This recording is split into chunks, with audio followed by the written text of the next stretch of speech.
So Melbourne, near Melbourne Airport, here with us today. But Melbourne, of course, also staged the first Test match. Do you know the year of that? 1888. 1877. Lord's calls itself the home of cricket. I actually, even though I work for the MCC, I sometimes question whether that's justifiable to call it the home of cricket, because it was 7 years before we had a Test match here. Where were all the early Test matches in England played? They were in London. What's the other ground in London called? The Oval, yeah.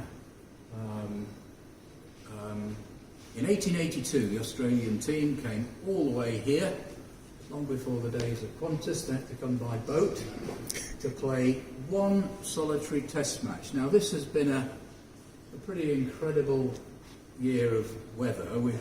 So was last year. We had a lot of rain at the start of the season, especially here in the south. But we've had temperatures, the hottest day ever recorded, 38.8 degrees, just a few weeks ago, which we're not actually quite prepared for. Buildings don't have a lot of air conditioning. Wickets have been very poor. The groundsman here, Carl, was criticised at the Irish Test for leaving too much grass on the pitch, and then he was criticised after the Australian Test for taking too much grass off. I mean, I just tell them where to get off. You know, it's a difficult enough job at the best of times. Back in the 19th century, the wickets were rubbish because they didn't have all the equipment that we have these days, and games were very low scoring, and that Test in 1882 was one of those very low scoring games.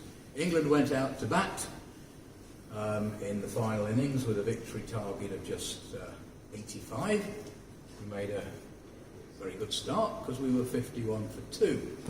But as we've seen so often down the years, England have affected the middle order collapse. We had another one, didn't we, on Sunday. Thankfully, our number 11 is a better batsman than the two openers. I seriously would promote him to number 1. You know you're getting old when you start agreeing with Jeff Boycott.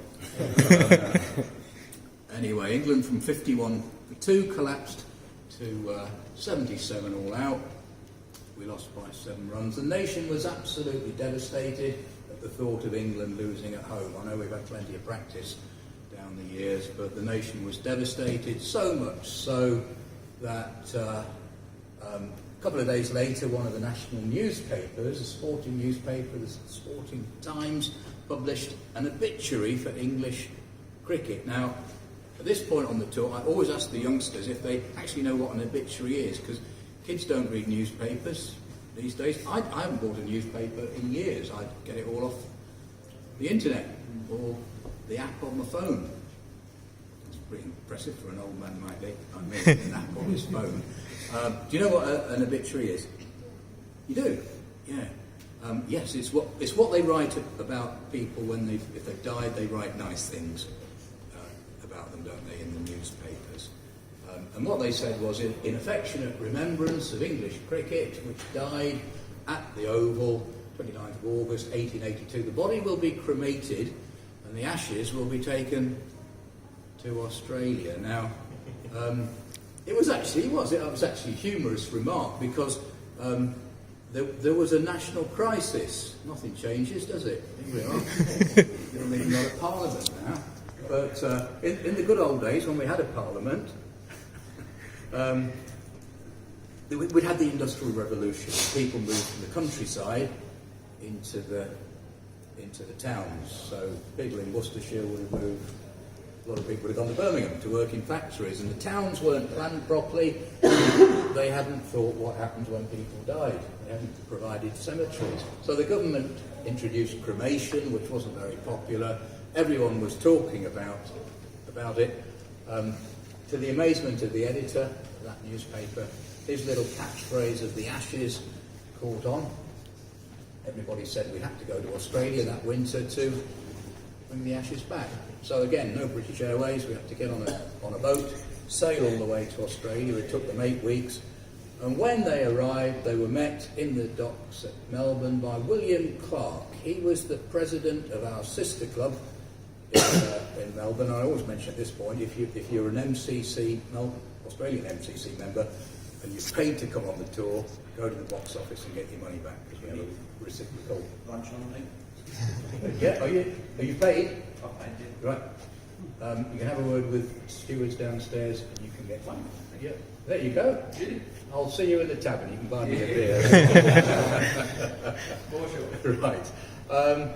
Now the players said to Clark, well, we haven't played cricket since September. And the season finished in England. We're staying with you in Sunbury. Can you organise a practice match? He said, well, no, it's no problem. As you're staying with me, you can play my servants on Christmas Eve. I assume everyone in Sunbury has got servants. There's mine. So there was a match in the afternoon. In the evening, there was a banquet for the England players. Now, I'll be honest with you, no one really knows what happened. Some of our tall guys bang on about it as though they'd been there. Some of them were a lot older than me, but I don't think they were around in 1882. But this is the legend of the Ashes. What we believe is that the Ashes there, that is the original. We believe that was Janet Clark, his wife's perfume jar. She kept a perfume in the urn. She and two of her friends, to have a bit of fun with the England players, emptied the perfume down the sink. They waited for the cricket match in the afternoon to finish, and when the game was over, before the umpire could walk in from square leg to remove the bails, the three ladies ran onto the field, got there first, and they got hold of the bails, took them away, and set fire to them. And when the fire went out, bails used to be made of wood in the good old days, by the way, not these electric ones they have these days. When the fire went out, they put the ash in the urn. So when they gave it to the England skipper, his name was Ivo Bligh, he thought, what's going on here? He had the good sense to unscrew the top. He saw the ash inside and he got to his feet, said to his players, gentlemen, here are the Ashes that we've come to Australia to win back.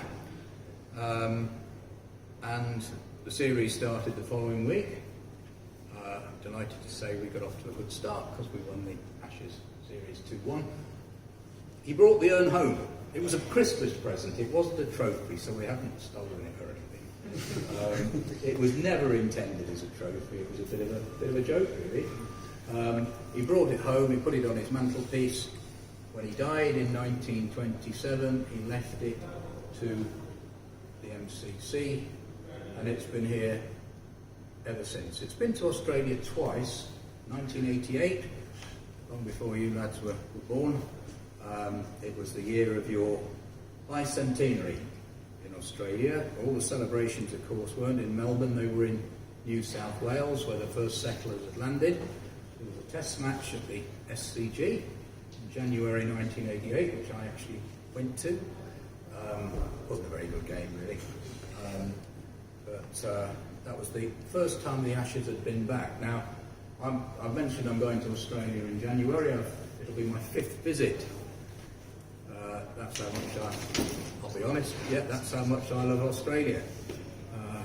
There was a time when I was a young man when I actually got the forms. I was thinking about emigrating. Oh, that's a terrible thing to admit in front of others. But I'm trying to cheer you up, because you've had a bad week. I've realised that there's huge rivalry between Sydney and Melbourne, isn't there? And people in Melbourne were furious that the Ashes hadn't gone back to Melbourne, in particular, hadn't gone back to Sunbury. So we move into the 1990s, and it was a terrible decade for English cricket, so bad that we were officially the worst team in the world, unlike now when we're undoubtedly the best. We were the worst team in the world, 9th out of 9 in the world rankings, so you can imagine we were really pleased when Bangladesh came in. They came in on Nulpla. They were bottom of the table. So we thought, when a lot of Aussies were starting to say, come on, it's time the Ashes came home, we said no way.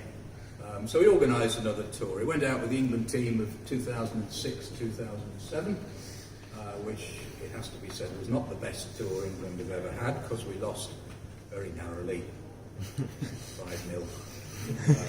But I take my hat off to all of you Australians, because in the 6 weeks that the Ashes were in Australia, the Ashes went all the way up to Darwin, over to Perth, and over to Hobart, and 105,000 of you turned out to see the Ashes. People travelled hundreds of kilometres across the outback to go and see the Ashes, and that shows the great affection that both sides of the world we have for the Ashes. Now, I'm not going to rub your noses in it, because as the years go by, sure enough, if you crow too much when you win the Ashes, it has a habit of coming back to haunt you.